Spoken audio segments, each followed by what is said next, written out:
sur mes cours Zoom, vous pouvez ne pas accepter ce que je vais dire, mais l'idée, c'est de pouvoir discuter. Si on peut échanger, si on peut poser des questions. Après, s'il y a trop de questions et je vois qu'on n'arrive pas à avancer, j'avancerai. Mais voilà, si vous voulez voilà, mettre on la vidéo, le, euh, le micro, vous êtes invité à le faire. Comme ça, on peut échanger. On peut que ce soit pas juste un cours, que ce soit une étude ensemble, qu'on puisse faire une étude ensemble, ce serait pas mal. Voilà. Donc, j'invite à allumer les micros et les caméras. Euh,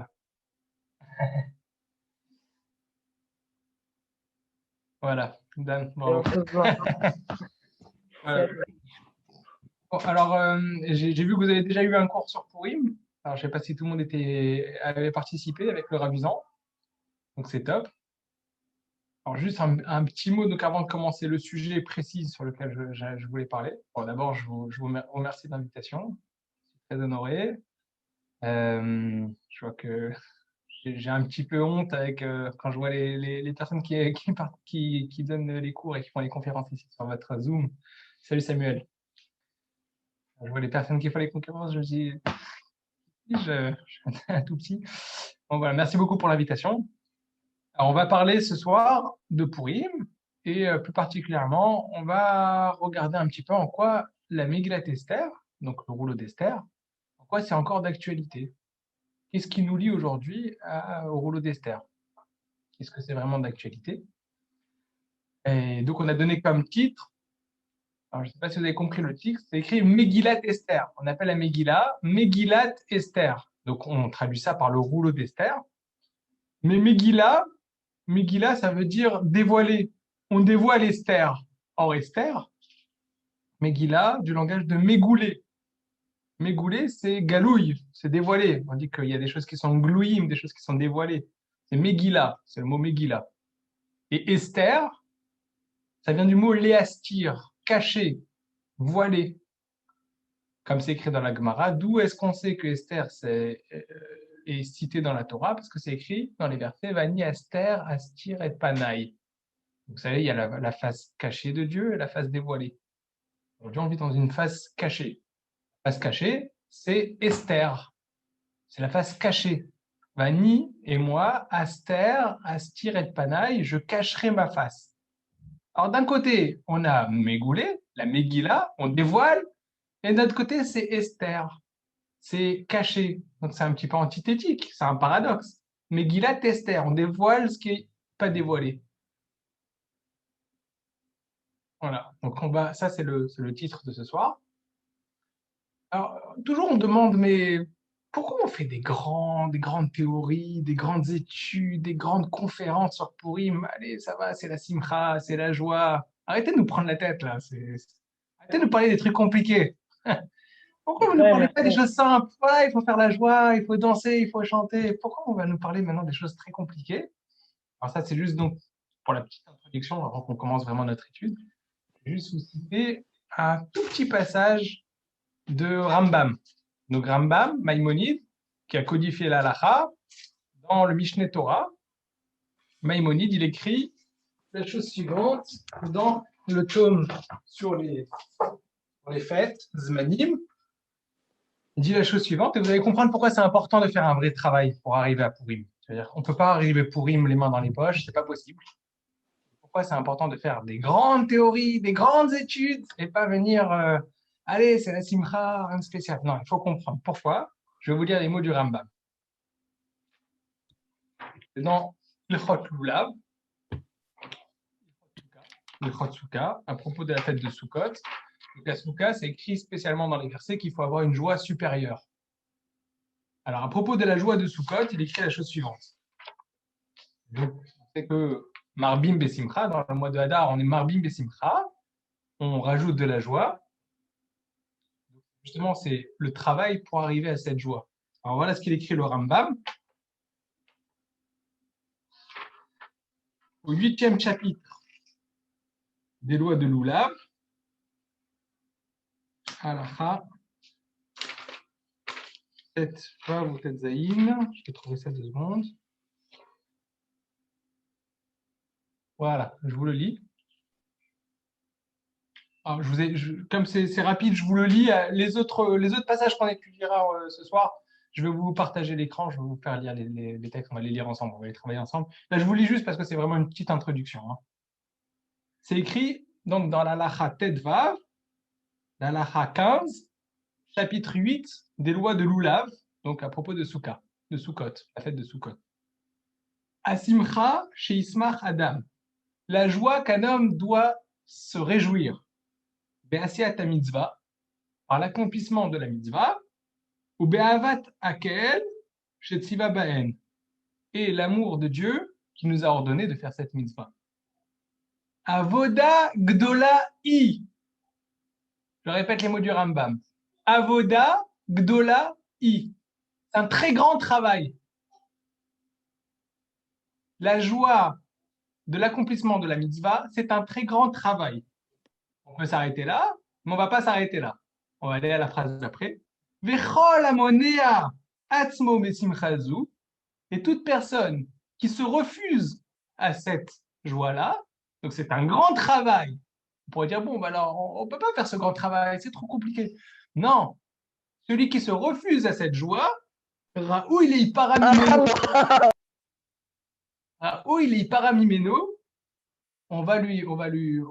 comment dire, l'ipara, on va lui rembourser, c'est-à-dire on va le punir. Chez Nehemar, comme il est écrit, c'est dans les malédictions de Kitavo, parce que vous n'avez pas servi Dieu dans la joie et avec le bon cœur. Donc c'est très important la joie. Très important, mais il faut savoir que c'est un grand travail. Et ce travail, on va essayer de le faire ce soir. Voilà, ça c'était pour la petite introduction. Alors, je vais vous partager un petit passage de Gemara, de Talmud, dans le traité Megillah, qu'on va essayer de travailler ensemble et de comprendre un petit peu qu'est-ce que veut dire cette Gemara, qu'est-ce qui veut dire ce passage de Talmud. Bon, je répète encore une fois parce qu'il y a des personnes qui n'étaient pas là au tout début. J'invite à ouvrir les micros et les caméras pour comme ça on échange. On peut poser des questions. On fait une étude un petit peu ensemble. C'est un petit peu compliqué sur Zoom. C'est plus sympa quand on est en présentiel. Daniel en a fait l'expérience dimanche. Maintenant, si on peut essayer d'essayer de rendre ça sur Zoom, voilà, vous êtes invités. Je le répète pas une autre fois, mais bon, voilà, vous êtes invités à allumer les micros et allumer les caméras, comme ça on échange. Et maintenant, je vous partage donc le texte de Gemara dans le traité Megillah. Alors, c'est traité Megillah, donc c'est le traité du Talmud qui traite de la fête de Purim et qui analyse, il y a plusieurs pages dans le traité Megillah qui analysent les versets à l'intérieur de la Megillah, à l'intérieur du rouleau d'Esther. Alors, c'est page Yud Gimel, Yud Gimel Amoud Aleph, c'est page 13. Vous allez voir, c'est un passage très étonnant. Vous n'en voudrez pas, c'est un petit peu, il y a même des passages un petit peu choquants. C'est nos sages qui nous enseignent ça dans la Gemara. On va un petit peu l'étudier ensemble. Vous allez me dire ce que vous en pensez. Alors, au début, ça va. Amar Rabbi Elazar. Rabbi Elazar nous enseigne, c'est tout en bas. Vous voyez mon curseur? Donc tout en bas, ça c'est la page de Gemara. Ça c'est le commentaire des Amoraïm sur la Mishnah et les Tanaïm. Ça c'est il y a à peu près 1200 ans. Donc les Amoraïm ont écrit Amar Rabbi Elazar. Rabbi Elazar dit Maïdirtiv. Qu'est-ce qu'il est écrit dans le verset?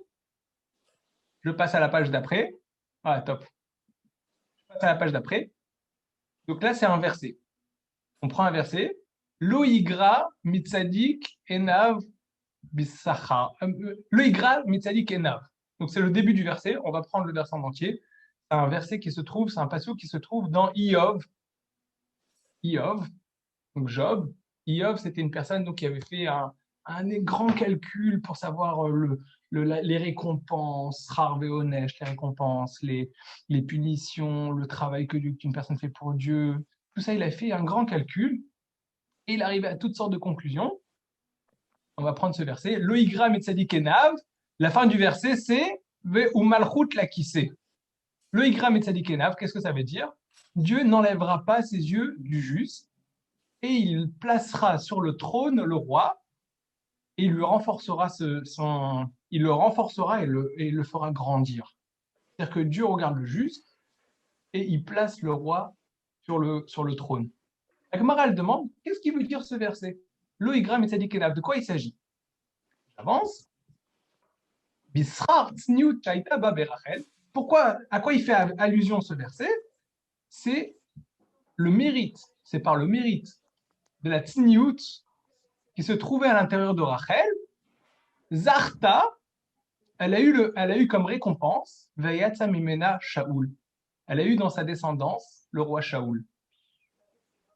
Ou Bishar Tzniut Shayabo, et Shaoul lui-même, qui était le roi d'Israël, le premier roi d'Israël, par le mérite de cette Tzniut qu'il avait en lui, Zacha, il a eu le mérite, Vayatsa mimeno Esther, dans sa descendance, il y a eu Esther, la reine Esther. Est-ce que c'est bon? Donc, on a un premier verset qui nous dit que Dieu regarde le juste, et donc quelque part, Dieu regarde le juste et va le récompenser. On dirait que c'est quoi sa récompense? C'est qu'il va le placer sur le trône. Qu'est-ce que c'est que ce verset?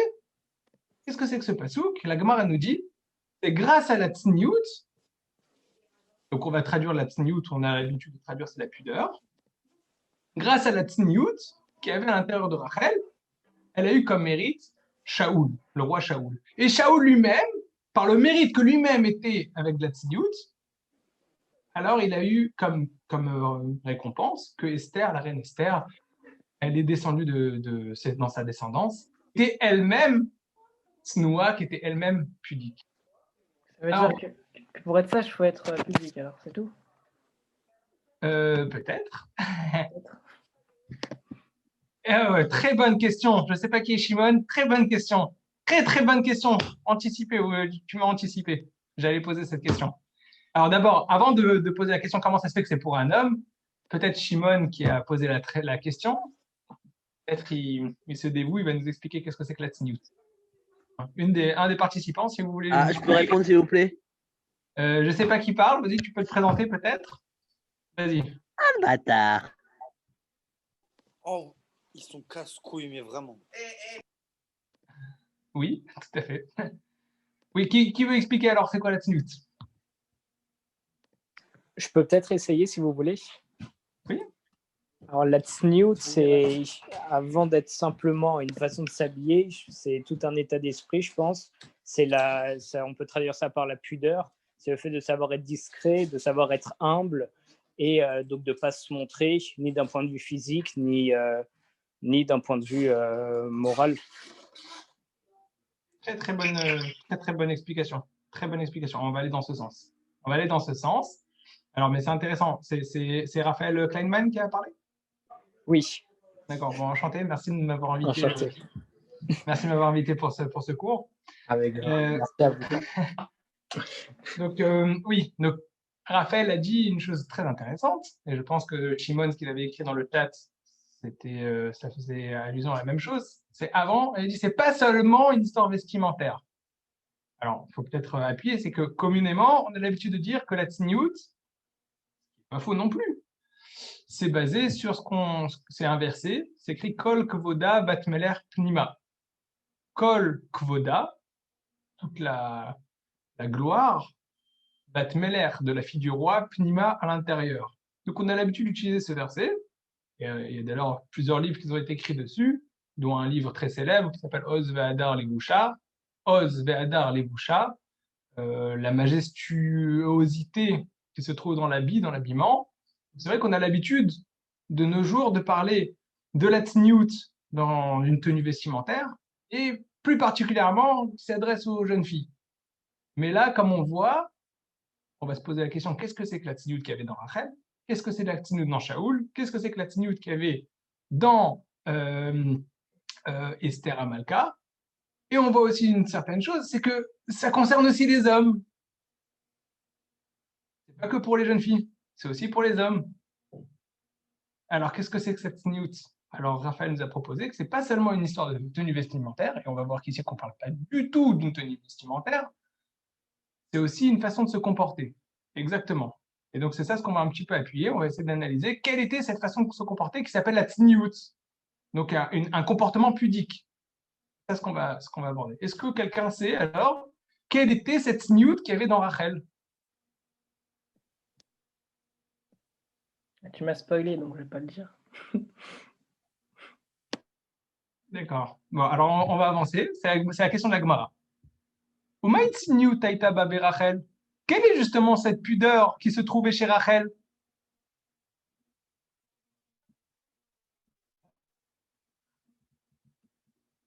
Alors, je vais mettre le chat ici.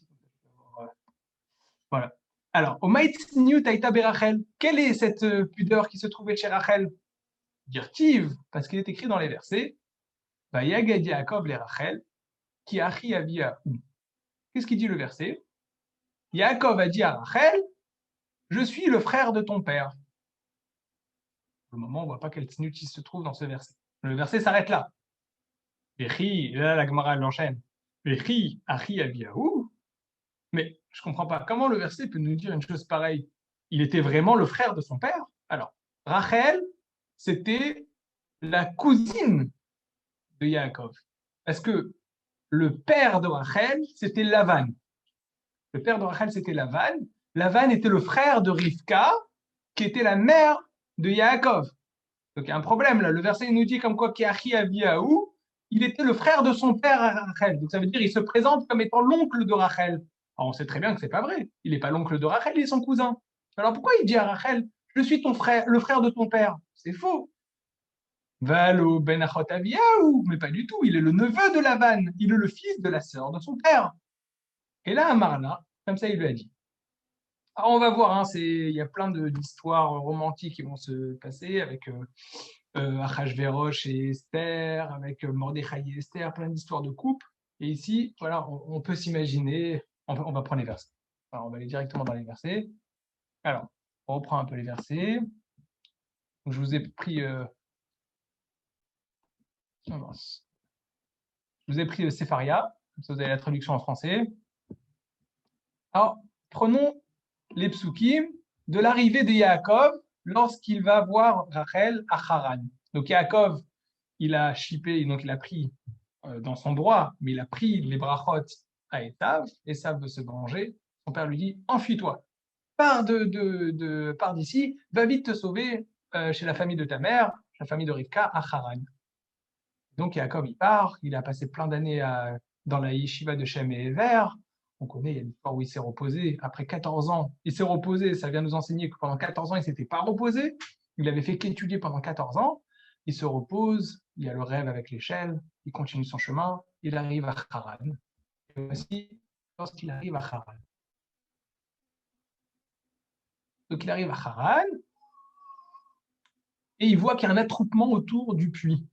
Bien que tous les patriarches, ils ont rencontré leurs femmes autour du puits. Alors, à part Yitzhak, parce qu'il n'était pas sorti d'Israël, c'était Eliezer. Voilà, merci pour le message. C'est exactement ça. Et donc, il voit tous les bergers qui sont autour. Il dit, mais qu'est-ce que vous faites là? Il dit, bah, en fait, il y a une pierre qui se trouve sur le puits. Et on ne peut pas la lever tout seul. On a besoin que tout le monde se rassemble. Et Jacob, il voit ça. Et puis, on a besoin, c'est beau l'amour, mais on a besoin de la musique aussi. Musique romantique, il y a Rachel qui s'approche. Et là, Jacob, paf! Il lève la pierre, il donne à boire à tous les troupeaux. Et là, il dit à Rachel, s'il te plaît, est-ce que tu veux te marier à moi? Coup de foudre, il veut se marier avec Rachel. Et Rachel, qu'est-ce que lui répond? Impossible. Alors, venez, on va prendre les versets, exactement. Odenu Medaber Imam. Je ne sais pas si vous voyez. Odenu Medaber Imam. Donc, c'était Yaakov qui parlait avec les bergers. Attends, Akiva, si tu veux, juste on va changer de partage parce qu'il y a un gars, il n'arrête pas de changer de prénom, il s'amuse à faire des petits messages comme ça, là c'est beau l'amour. Est-ce que tu peux partager là encore ou... Est-ce que là, moi, je peux partager? Là, je suis en train de partager. Je vais faire un truc, continuer, table voir. Voilà, ok. C'est toi qui partages? Ouais, c'est moi, ouais. Non, parce que, je sais pas, il faisait plein de... Il a changé 36 fois de nom, il faisait plein de bêtises. Normalement, tu peux partager, là. Oui, c'est bon. C'est bon, je l'ai viré, là. J'accepte plus personne, parce que bout d'un moment, c'est saoulant, quoi. Vas-y, Ouais. excuse-moi. Alors, Odenu medaber imam, verachel ba imatzon asher lavia kiroahi. Donc, ils étaient en train de parler ensemble, et Rachel arrive avec le troupeau de son père, parce qu'elle était une bergère. Vaï kacher à Yaakov, lorsque Yaakov la voit, Rachel bat Lavan achimo, donc c'est écrit explicitement là, hein. Et Rachel, il voit qui? Rachel bat Lavan, la fille de Lavan, achimo, père de sa mère. Vetson Lavan achimo, et donc le troupeau de Lavan, le frère de sa mère.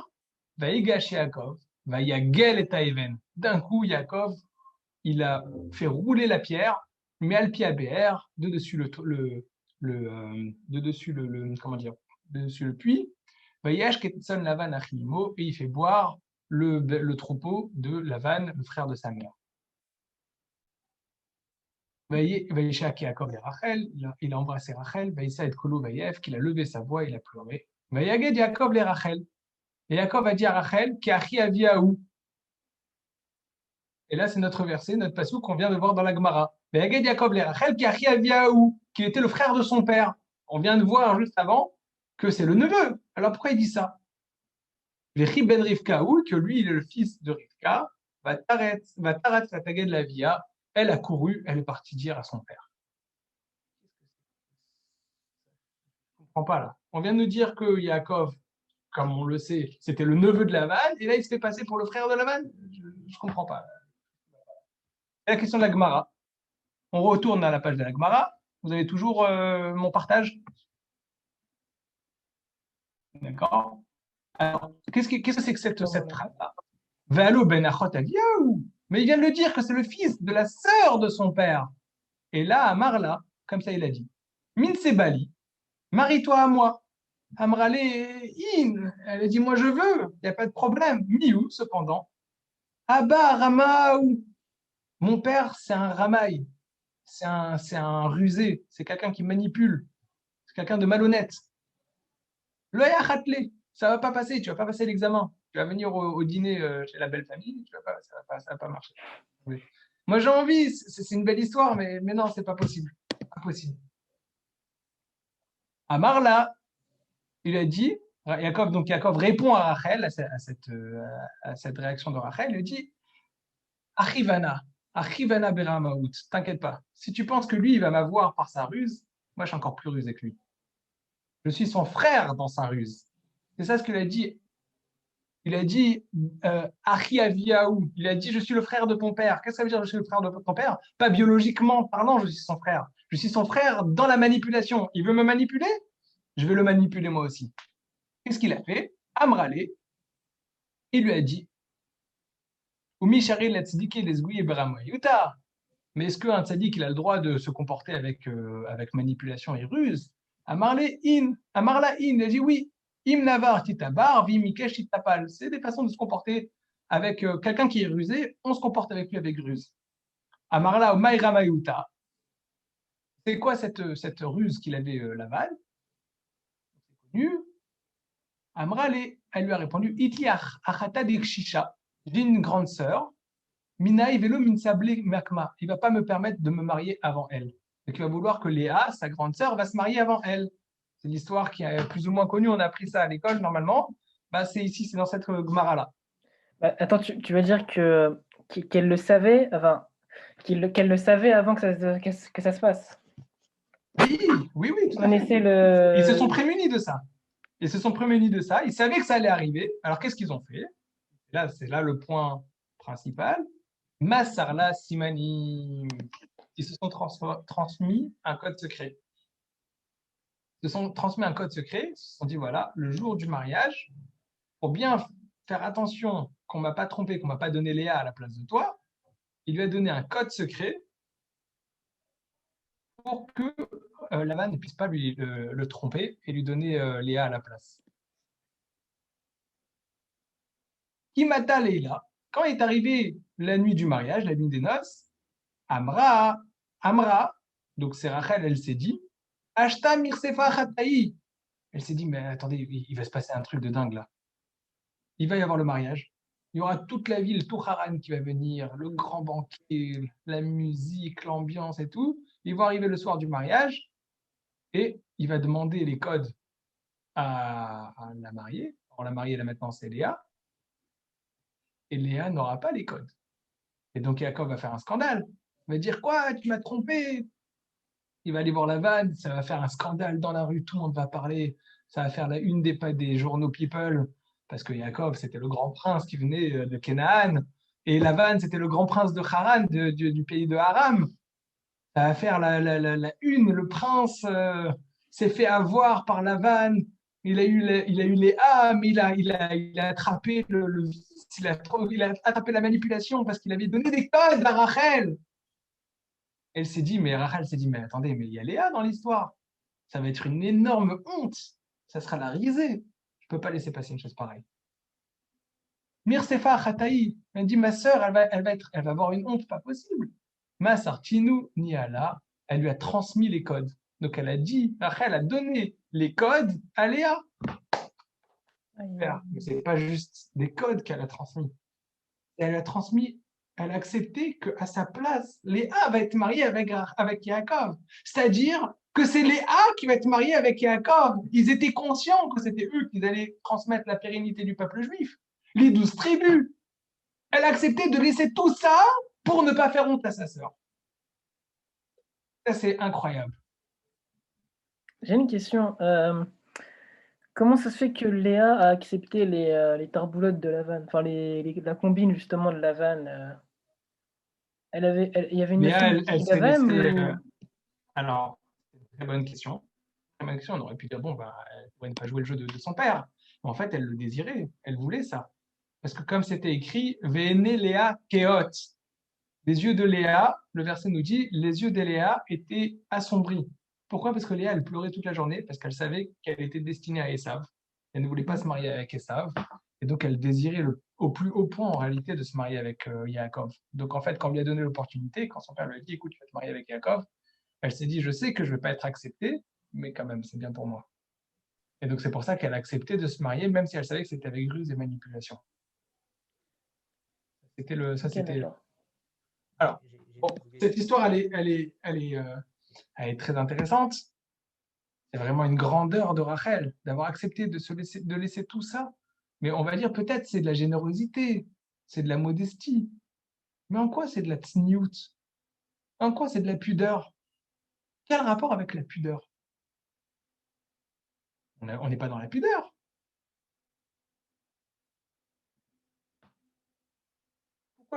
Pourquoi c'est de la pudeur? C'est la question qu'on peut se demander.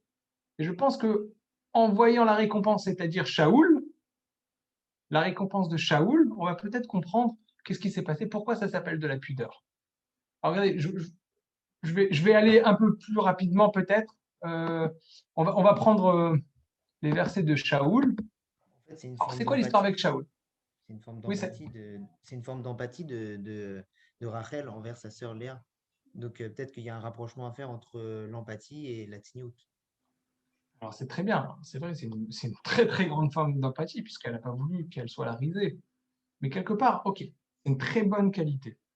C'est une très bonne chose, c'est très généreux, c'est de l'empathie, c'est beaucoup de bonnes qualités. Mais pourquoi la tsniout? Pourquoi la pudeur? Pas de la pudeur, c'est beaucoup de grandes qualités. C'est pas pour rien que c'était Rachel, c'est pas pour rien que Yaakov voulait se marier avec elle. Mais pourquoi la tsniout? Quel rapport avec la tsniout? Quel rapport avec la pudeur? Alors, la Gemara, elle dit à propos de Shaoul, la suite, donc, elle a eu comme mérite Rachel, grâce à cette grande tsniout, qu'on va comprendre un peu plus tard quelle était cette tsniout, elle a eu comme mérite que Shaoul est descendu d'elle. Donc, Shaoul était dans sa descendance. Alors maintenant, quelle est cette pudeur qui se trouvait dans Shaoul? Ah bon, on connaît l'histoire, il y a une célèbre histoire avec Shaoul qui sait que lorsqu'il pourchassait David Améler, donc Shaoul voulait tuer David Améler, il s'est caché dans une grotte pour faire ses besoins, il s'est caché, on dit que là-bas, c'était avec beaucoup de pudeur, et il se trouve que David Améler était caché aussi dans cette grotte, et il ne l'a pas vu, et David Améler a coupé un pan de sa tunique. Alors ça, c'est une grande tsniout, c'est une grande pudeur, on va dire peut-être de manière dont ça on va peut-être rapprocher avec ce que disait Raphaël, c'est-à-dire que c'est lié peut-être à la tsniout qui se trouvait dans la tenue vestimentaire. On se ne dévoile pas, on ne se découvre pas en public. Mais ça, c'est pas forcément ce qui est lié à notre verset initial, notre passage qu'on avait lu, le Igra Mitzadik Enav. Pourquoi c'est pas forcément lié à le Igra Mitzadik Enav? Parce que là-bas, c'était lié au fait de couronner, de mettre sur le trône. Or là, il était déjà roi. Alors, quelle était cette pudeur chez Shaoul? Et là, on va un peu plus comprendre, on va avancer dans notre sujet. Alors, il faut comprendre, c'était une période où il n'y avait pas de roi. C'était après que Yoshua bin Nun est rentré en Eretz Israël, il a amené le peuple juif en Israël. Il n'y avait pas de roi, il y avait des shoftim, c'était des juges. Et les juges n'ont pas réussi à tenir face aux Philistins, aux Philistines qui n'arrêtaient pas de faire des attaques contre le peuple juif. Et ils ont demandé à ce moment-là, on veut un roi. Et donc Shmuel, qui était le prophète à ce moment-là, il a reçu comme indication qu'il y aurait un jeune homme qui s'appelle Shaoul, qui va rentrer le voir pour lui demander une question. En fait, Shaoul était envoyé par son père. Ils avaient perdu des ânes. Et Shaoul était envoyé par son père pour aller rechercher ces ânes. Et il est parti chercher les ânes. Et en passant dans sa quête, il arrive devant la maison de Shmuel, un Navi, Shmuel le prophète. Et c'est pas, je vais demander à Shmuel de m'aider dans ma recherche. Je cherche des ânes. Donc, je vais demander à Shmuel, qui est le prophète, de demander à Dieu où est-ce qu'il pourra trouver les ânes. Et avant qu'il rentre chez Shmuel, Shmuel avait reçu une prophétie de Dieu que la personne, le jeune qui va rentrer dans la maison, c'est lui qui est désigné pour être le roi. Donc, on va prendre les psukim. Dans Shmuel Aleph, donc Shmuel, c'est un livre qui est partagé en deux, Shmuel Aleph, Shmuel Bet, c'est le 10e chapitre. Non, ça commence dans le 9e. Donc dans le 9e, Shmuel raconte toute la prophétie de Dieu à Shaoul. Lorsqu'il est rentré dans la maison, il lui raconte toute la prophétie, il lui dit voilà, tu vas devenir roi, tu vas faire la guerre contre les Philistins, et tu vas faire... Il lui raconte tout. Vaikar Shmuel et Tapar Hashemen, Vaitzok al Rocho. Shmuel, donc il n'y a personne, il y a Shmuel et Shaoul, les deux sont les seuls dans la maison. Et Shmuel va faire couler l'huile sur la tête de Shmuel. Vaitzak al Rocho, Vaishakeu, Vaomer alo ki meshachacha Hashem anachalato le negid. Il a dit à partir de maintenant, tu es oint pour devenir roi. Je continue. Shalom. Tout ça, c'est encore Shmuel qui parle à Shaoul.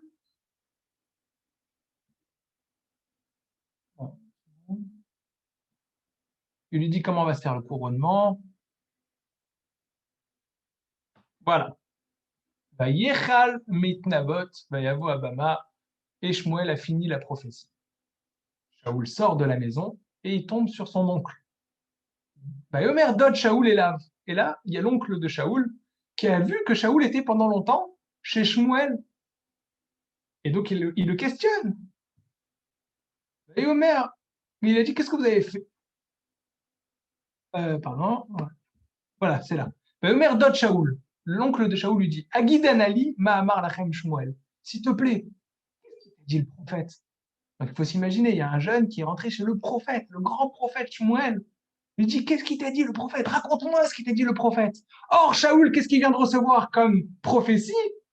Tu vas devenir roi de tout le peuple juif. C'est ça la prophétie qu'il vient de recevoir. Et l'oncle de Shaoul, qui n'est pas au courant, il lui demande, mais c'est quoi cette prophétie? Qu'est-ce que tu as reçu comme prophétie? Qu'est-ce qu'il lui répond, Shaoul? Omer Shaoul el dodo. Shaoul a dit à son oncle, Aged igid lanou. Il m'a dit, quoi? Qu'est-ce qu'il m'a dit? Suspense. Kinimzawa atonot. On a trouvé les ânes. Tu viens d'être nommé roi. On vient de te oindre tu vas devenir le roi de tout le peuple juif. Mais raconte-le, fais la fête. Non. Qu'est-ce qu'il a reçu comme prophétie? Qu'on a trouvé les ânes. Incroyable. Je ne sais pas, on vous dit demain, il y a quelqu'un qui vous dit ça y est, tu vas devenir président de la République à partir de demain. Ben, vous allez le raconter à tout le monde. Vous rencontrez un copain sur le côté, Ah, tu sais qu'est-ce qu'il m'a dit? Il m'a dit, je vais devenir président. Et l'autre, ah, je vais devenir président. On fait la fête, on fait la bringue, on fait la grosse boum. Non, c'est pas ce qu'il dit. Il dit, on a trouvé les ânes. La Gemara, elle dit, Vedevar amelucha lo yigidlo. Il ne lui a pas raconté qu'il va devenir roi. Ça, c'est de la tsniout. Je reprends. Vedevar amelucha lo yigidlo. Il ne lui a pas raconté qu'il allait devenir roi. Ça, c'est de la tsniout. C'est quoi la pudeur? C'est ça. Oh non. Merci Dan. C'est la meilleure réaction. Que... C'est surprenant. On est d'accord. Je pense qu'on est On unanime. peut penser qu'il est simplé, peut-être. Je sais Ah, pas. Raphaël, c'était ça la pudeur dont tu parlais? Attends, je crois qu'il est parti. Je crois qu'il devait faire un truc. Ah, d'accord, je n'avais pas vu. Bah, C'est comme surprenant, moi. n'est-ce pas? Qu'est-ce Ouais, que c'est c'est? surprenant. Ouais. Après, peut-être par respect pour son oncle, qui lui dit déjà qu'il a fait ça, et après il lui raconte même pas. Non, même il ne me pas raconte pas. Non. Et pas seulement ça. Bon, je vais passer parce que c'est vraiment des passages incroyables. Tout le livre de Shmuel, de toutes les manières, c'est des passages incroyables. Mais après, au moment du couronnement, donc ça veut dire c'est le moment où on va l'officialiser, l'introniser comme roi, il y a tout un show, tout un théâtre. Ils ont réuni tout le peuple juif dans une vallée. Et il y a Shmuel qui crie dans la vallée pour que ça résonne, ça fasse écho et que tout le monde entende. Il dit, ils ont mis dans des boîtes tous les noms de tous les tribus, le nom de toutes les familles, tous les noms dans chaque famille. Et ils tirent au sort, et par miracle, ça sort le nom de Shaoul, pour que tout le monde accepte que ce soit Shaoul. C'est un miracle. Ils ont tiré au sort, et c'est le nom de Shaoul qui est sorti. Et à ce moment-là, grosse standing ovation, tout le monde tape des mains, on a trouvé le nouveau roi du peuple juif. Cherchez Shaoul, amenez Shaoul, on va lui mettre la couronne sur la tête. Où est-ce qu'il est Shaoul? Personne ne le trouve. Pourquoi? Nirba el Akelim, il s'est caché au vestiaire. Et ça c'est écrit, c'est les versets. Il s'est caché au vestiaire. Il avait le Nirba el Akelim. Il avait le trac. On ne sait pas où est-ce qu'il est. Après, c'est de l'humilité un peu aussi, non, on dirait. Enfin, une trop grosse humilité même. Alors oui, c'est une humilité, mais la phrase de ne pas avoir raconté ça qui s'était caché, ça c'est de l'humilité, c'est de l'effacement même presque. C'est même pas seulement de l'humilité, c'est de l'effacement. Mais là, la Gemara, elle ne parle pas de cette histoire là-bas où il s'est caché. La Gemara, elle parle de le fait qu'il n'a pas raconté El Devar HaMelucha, il n'a pas raconté le fait qu'il a été nommé roi. C'est ça la tsniout, c'est ça la pudeur. Alors, on continue la Gemara.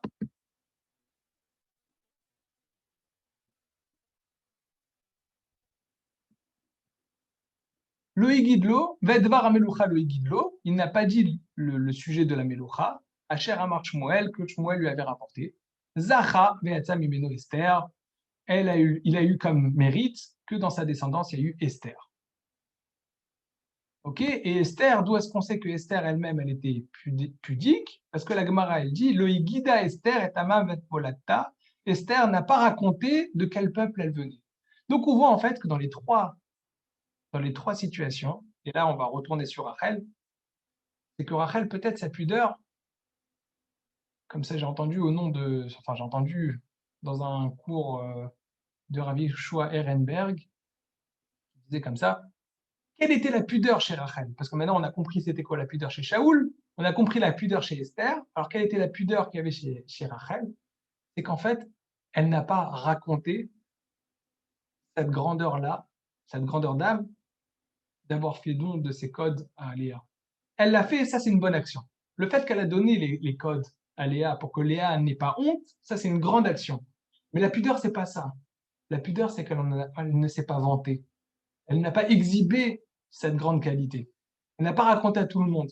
Donc on voit qu'ici, le point commun entre les trois, c'est le fait de ne pas avoir raconté une grandeur, d'avoir gardé à l'intérieur un espèce de secret, d'avoir gardé ce secret à l'intérieur, de ne pas se vanter, ne pas exhiber ses qualités. C'était ça la grandeur. Shaoul n'a pas raconté le fait qu'il était devenu roi. Esther n'a pas raconté qu'elle venait du peuple juif. Elle a gardé un secret à l'intérieur, quelque chose d'important. Et Rachel ne s'est pas vantée d'avoir donné les codes à Léa. Voilà, ça c'est l'introduction sur cette Gemara.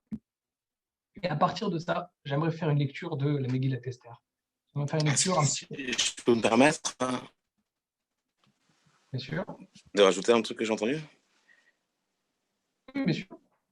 Qui parle juste? Yoram, Atlan. D'accord, oui. Est-ce que J'ai tu ne serais pas le frère de Ilan Atlan? Je crois que c'est ça. Ah oui, tout à Tu pas le fait. frère de Ilan Atlan? Ah, tu as la même tête que lui. La même tête que lui, Et incroyable. la voix aussi, pareil. Oui, c'est tout à fait. Alors oui, j'écoute. Alors juste si c'est pas si ça te dérange pas, c'est pas très long parce que j'ai encore une lecture que je veux faire de la Megillah, je veux pas faire trop long. Juste si ce que tu dis c'est pas trop long, si ça te dérange pas. Avec 2 plaisir. secondes, c'était sur Rachel. Oui. J'avais entendu comme ça, je crois que c'est dans le Midrash Rabbah, hein, mais à confirmer que même à Léa, elle lui a pas dit qu'elle lui avait donné les simanim. C'est-à-dire qu'elle lui a donné des simanim, Incroyable. mais sans qu'elle le sache. Elle lui a raconté comme une histoire en lui parlant, et en fait, elle est en train de lui donner tous les simanim, mais sans lui dire, tiens, je vais te donner les simanim. Bah, ça renforce ce qu'on essaie de dire maintenant. Exactement. Très bien. Exactement. Très bonne remarque. En plus de ne pas l'avoir dit N'hésite à tout pas le à monde, faire elle n'a même encore pas plein de dit à Léa. remarques comme ça, c'est très bien. Tout à fait, tout à fait. Donc ça renforce un petit peu le chidouche de Rabbi Yehoshua Arenberg qui dit que cette pudeur, c'était justement de ne pas avoir raconté, ne pas se vanter d'avoir donné les simanim. Moi, j'avais pensé même de dire que peut-être que Yaakov ne l'a jamais su. Mais en fait, ça paraît un peu compliqué parce qu'au final, en fait, il a fait un calcul. Il a dû se dire, bah, si elle a les simanim, si elle les a, ces codes, c'est que quelque part Rachel les a donnés. Mais peut-être qu'on pourrait dire même que Yaakov ne l'a jamais su. Il n'a jamais su, ils ont trouvé un stratagème. En tout cas, c'est ça la pudeur. C'est ça la pudeur. C'est ça ce qui veut dire le Rabbi Yehoshua Ehrenberg, c'est que c'est ça la pudeur qu'il y avait chez Rachel. Alors, j'aimerais reprendre un petit peu le contexte de la Megillah. Donc, il faut savoir que la Megillah, c'est incroyable parce que on n'est pas toujours au courant, mais c'était dans une très longue durée, parce que ça a duré 10 ans, toute l'histoire de la Megillah. C'était pas en 2 jours. Entre le moment où le peuple juif a participé au michté de Achashverosh, au repas de Achashverosh, et au moment où on a pendu Haman et ses enfants, et que Mordechai a été nommé vice-roi à la place de Haman, c'est une grande période. Donc ça veut dire que c'était la grandeur de Mordechai d'avoir réussi à comprendre les dessous des décrets d'Akadosh Baruch Hu. Ça, c'était la grandeur de Mordechai. Bon, on va un petit peu lire tout ça dans la Megillah. Je vous propose qu'on va essayer de... je vais vous partager donc des passages de la Megillah.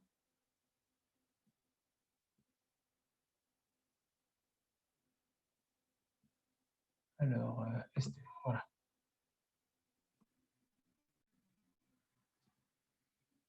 Donc, on dit que les Chachamim nous disent que tout le décret de Haman est venu par le fait qu'ils ont participé au repas d'Achashverosh. Alors, on va regarder un petit peu les versets, les psukim de ce michté-là. Donc, Achashverosh, lors de ses 3 ans de règne, il a fait un grand repas, un grand festin. Et regardons les mots des psukim qui nous parlent de ce festin. Il a fait un festin Be'aroto et osher kevod malchuto ve'et yekar tiferet gedulato yamim rabim shmonim u'me'at-yom. Be'aroto, en montrant, mais là ça va être montré avec outrance, c'est exhibé, c'est montré, et osher, la richesse, kevod malchuto, la gloire de son royaume, ve'et yekar tiferet gedulato, la grandeur de son niveau, de son royaume. Yamim Rabim Shmonim U'Ma'atiom, ça pendant 180 jours, pour montrer le faste, montrer sa richesse. Un repas où il a invité tout le monde, regardez, tu peux recevoir tout le monde. Chour Karpas ou Trelet, Achuz Bechevlevutz Var Gaman Al Gili Le Kesef Amudeshesh, Mitot Zahav Kesef Al Ritpat Bal Vashash Dar Socharet. La traduction de la Bible du rabbinat. Ce n'était que tentures blanches, vertes et bleues de ciel, fixées par des cordons de byssus et de pourpre sur des cylindres d'argent et des colonnes de marbre, des divans d'or et d'argent sur des mosaïques de porphyre, de marbre blanc, de nacre et de marbre noir. Incroyable. Incroyable. regardez ma richesse, regardez combien je suis riche, regardez combien je suis grand, regardez combien je suis bien, je suis un gars génial, je suis le meilleur de tous, regardez combien je suis extra. Il exhibe toute sa grandeur. Donc on rappelle ce qu'on a vu dans la Gemara, c'est que la pudeur, c'est exactement le contraire de ça.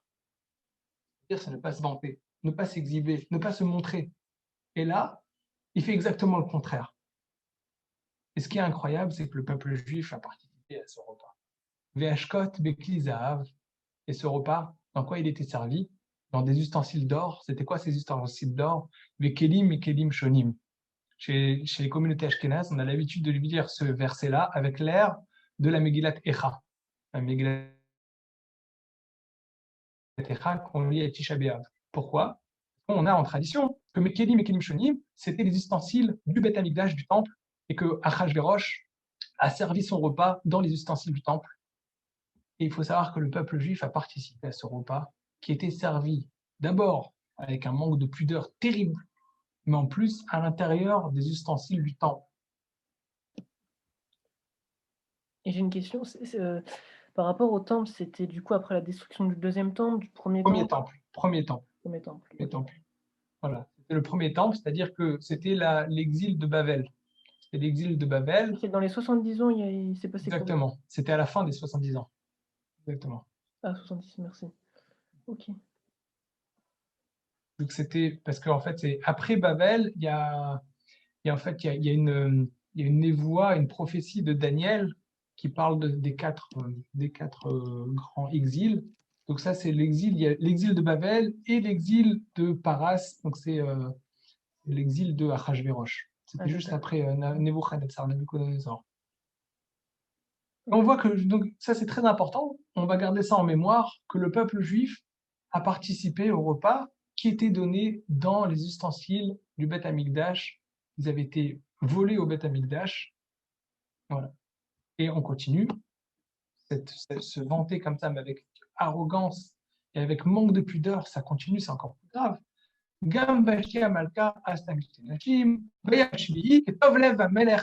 Le septième jour, lorsque le cœur du roi était empris de vin, il était vraiment dans le vin. Amar Limouman, il a dit à Mouman, donc c'était les 7 eunuques. Ils ont dit, la vie est Vashti Amalka, amenez-moi Vashti la reine, l'ifne Amelech, devant le roi Beketer Malchut, avec la couronne. Les Harot à Amim, Vasarim et Tiophia, qui Tovat Marie, pour montrer à tous les peuples et tous les ministres combien elle était belle. La Gemara rapporte qu'il a demandé à Vashti de venir Beketer Malchut, de venir précisément avec la couronne. Pourquoi il lui a précisé avec la couronne? Les Chachamim disent avec la couronne et rien d'autre. C'est-à-dire qu'il voulait la montrer, l'exhiber sans habit, nue, devant tout le monde pour montrer combien elle était belle. Donc encore une fois, un manque de pudeur total. On parlait tout à l'heure de la tenue vestimentaire, mais là, voilà, complètement. Tout ça pourquoi? Pour montrer, regardez, je suis marié avec la plus belle femme. C'est-à-dire, ça ne suffit pas de montrer qu'il est riche, ça ne suffit pas de t'en mettre plein la vue, il va en plus montrer qu'il est marié avec la plus belle femme. On voit, voilà, c'est le contraire justement de la pudeur. Et après cette histoire-là, ça va être qu'une histoire entre les acteurs du peuple juif, ça sera Mordechai et Esther, Mordechai et Esther. Et je me suis juste posé une question pendant très longtemps. Comment ça se fait que lorsque Mordechai n'a pas voulu se prosterner à Haman, suite après Achashverosh a nommé Haman, et lorsqu'il a nommé Haman, il a demandé à tout le monde de se prosterner, tous les juifs se sont prosternés à Haman, il y a une personne qui ne s'est pas prosternée, c'est Mordechai. Et tout le monde lui demande, mais tu ne comprends pas que tu fais du mal au peuple juif? Prosterne-toi, regarde, on se prosterne tous à Haman. On ne veut pas avoir d'histoire. Prosterne-toi aussi. Mordechai dit, non, je ne peux pas. Je ne prosterne pas à Haman. Mais Haman, on est où? On est en Irak, en Iran, en Syrie, je ne sais pas où exactement là-bas. Hein, il n'y a pas longtemps, malheureusement, il y avait Daesh là-bas, le Minagamakom là-bas, c'est de couper la tête. Bah, Haman, il devait avoir une épée. Comment ça se fait qu'Haman, il n'a pas sorti son épée dès la première fois, il n'a pas coupé la tête? Comment ça se fait que ça n'en est pas pris à Mordechai? Mordechai, jour après jour, ne se prosterne pas à Haman. L'homme fort de l'Empire, ce n'est pas un petit royaume, c'est un empire, 127 contrées. Il y a une personne qui lui tient tête et il le laisse faire. Pourquoi il n'a pas sorti son épée, il lui a coupé la tête. Heureusement pour nous. Mais comment ça se fait qu'il ne l'a pas fait? Non, il a attendu de pouvoir faire un décret sur tout le peuple juif. Mais il y a une personne qui ne se prosterne pas à toi.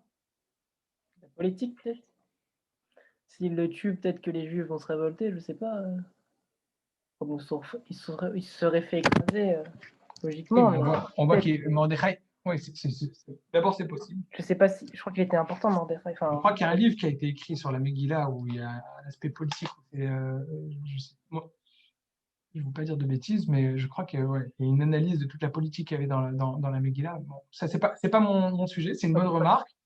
Mais je pense que Mordechai n'était pas apprécié aussi dans le peuple juif, parce qu'il lui disait, mais tout le monde lui disait, mais prosterne-toi. Ok, d'accord. Quelque part, ils étaient en train de dire, tu es une tâche pour le peuple juif, on essaie de bien faire. On va commencer à aller déjà vers la conclusion. Qu'est-ce que je veux essayer de faire ressortir de la Megillah? Qu'est-ce qu'ils ont fait, le peuple juif? Le peuple juif sont allés dans un repas où il y a un manque de pudeur total.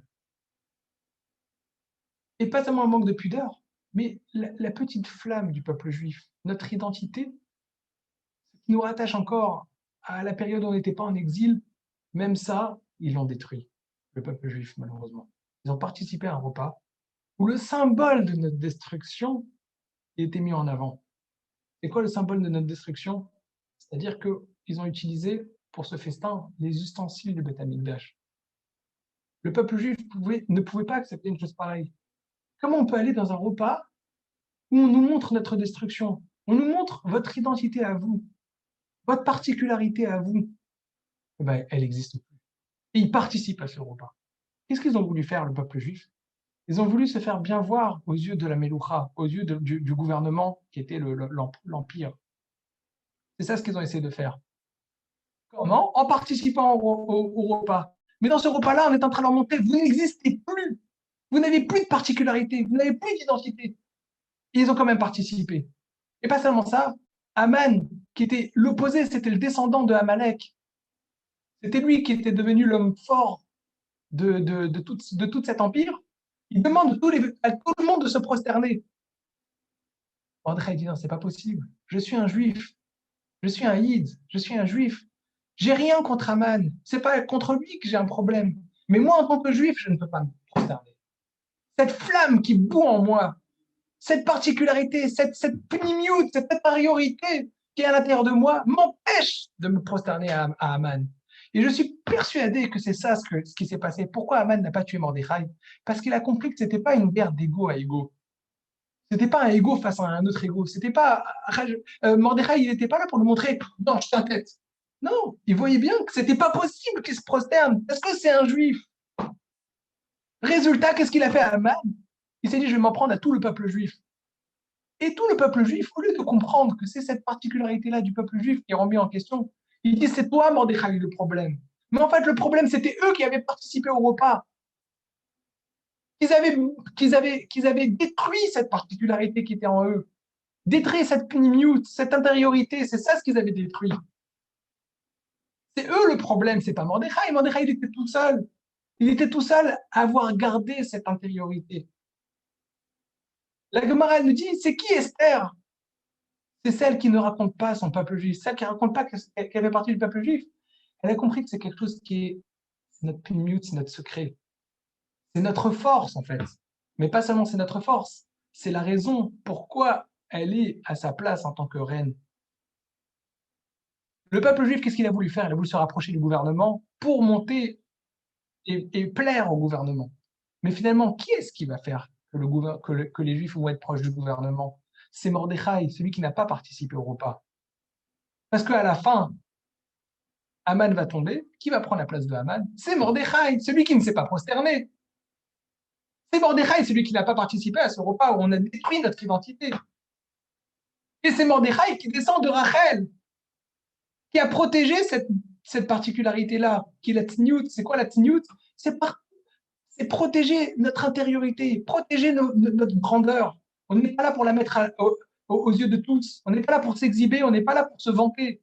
On connaît notre grandeur et on la garde, on le protège.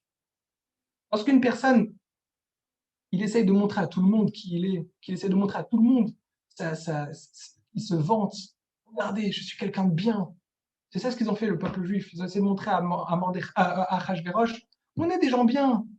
Ah, tu veux qu'on annule notre identité juive? Pas de problème. Mais l'essentiel, c'est que tu vois qu'on est des gens bien. Non, ça, c'est pas possible. Ça, c'est pas possible. Parce que quand on sort toutes nos qualités pour essayer de montrer aux autres, regardez combien je suis bien, on se vante, on n'a plus rien à l'intérieur, on n'existe plus. Mais quand on protège notre intériorité, quand on est tsanoua, quand on est pudique, on a une grande existence. C'est là qu'on existe. C'est là qu'on peut exister. Et Mordechai, il existe et il peut tenir tête. Pas parce qu'il tient tête, forcément pour tenir tête comme un révolutionnaire qui veut faire tomber les gouvernements. Non, il ne peut pas. Il a tellement d'intériorité, de personnalité qu'il existe et forcément, il ne peut pas se prosterner. Et c'est ça ce qui a amené Esther au trône, au royaume. On lui a proposé des parfums, on lui a proposé toutes sortes de cosmétiques pour se rendre belle, pour pouvoir montrer à Achashverosh, regarde, je suis belle, prends-moi dans ton royaume. Non, elle n'a pas voulu tout ça. Et finalement, c'est ça ce qu'il a pris. C'est ça ce qu'il a fait qu'elle est devenue la reine. Pourquoi? Parce que c'est pas l'apparat, c'est pas l'extérieur qui l'a.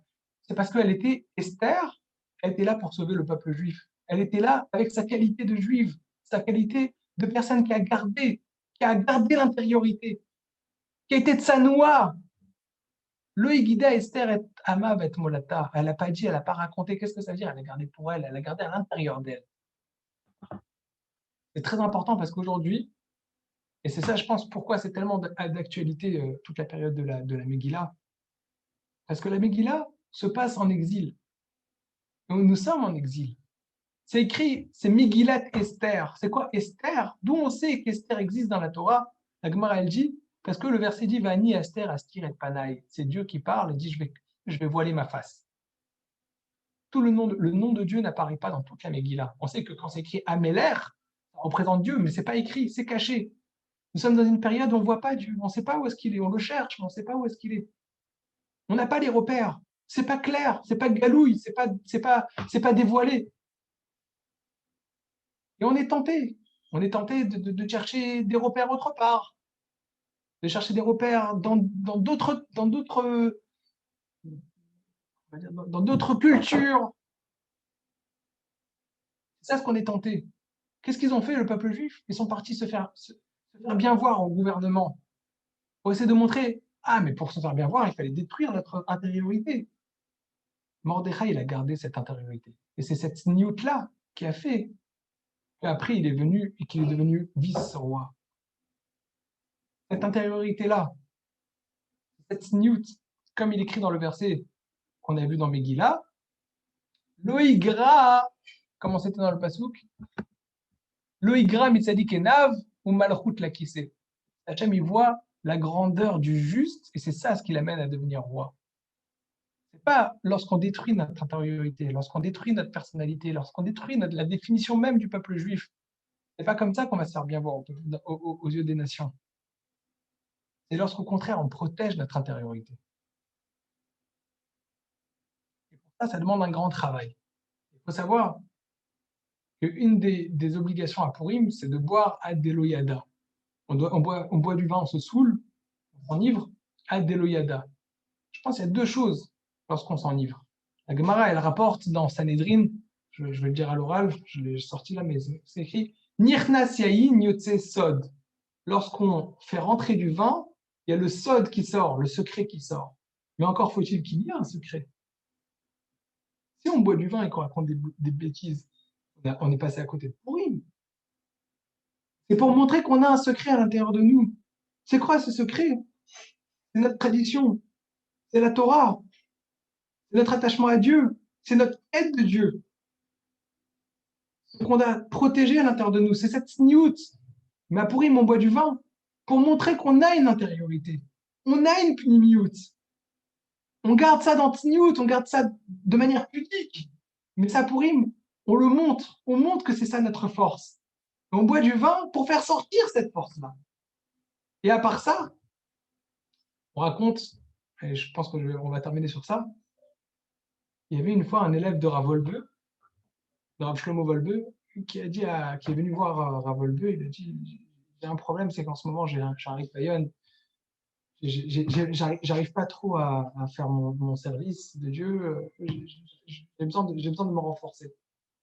Et on rapporte que Ravolbu lui a dit, ben, sors, va faire 2 heures, va te promener 2 heures dans la forêt. Tu vas te promener là-bas, tu vas rencontrer quelqu'un. Et lui, il t'expliquera comment te renforcer. Il est parti, il s'est promené dans la forêt, et il est revenu en larmes chez Rav Shlomo Wolbe.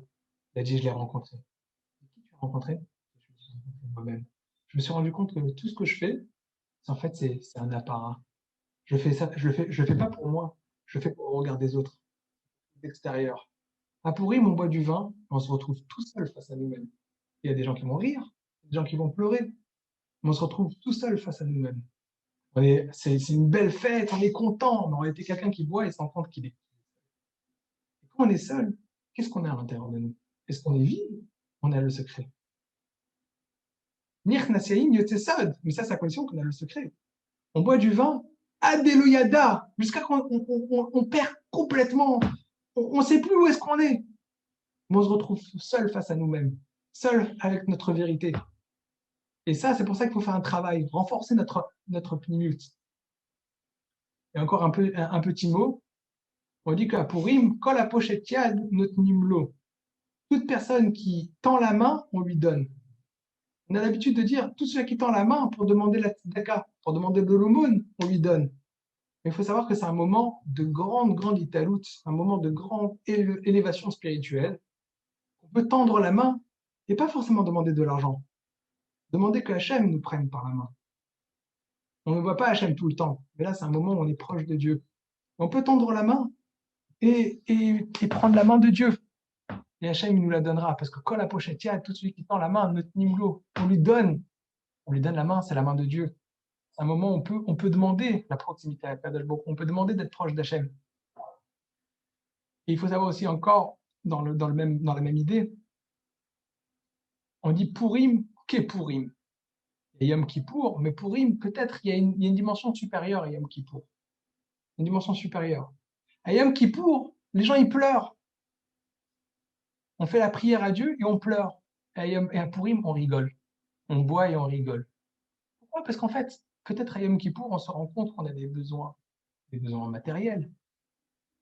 On a besoin d'une parnassa, on a besoin d'un travail, on a besoin de se marier, on a besoin d'avoir des enfants, on a besoin d'être en bonne santé. En fait, c'est qui le sujet là? Moi et moi-même. Mais là, j'ai tendu la main à Dieu.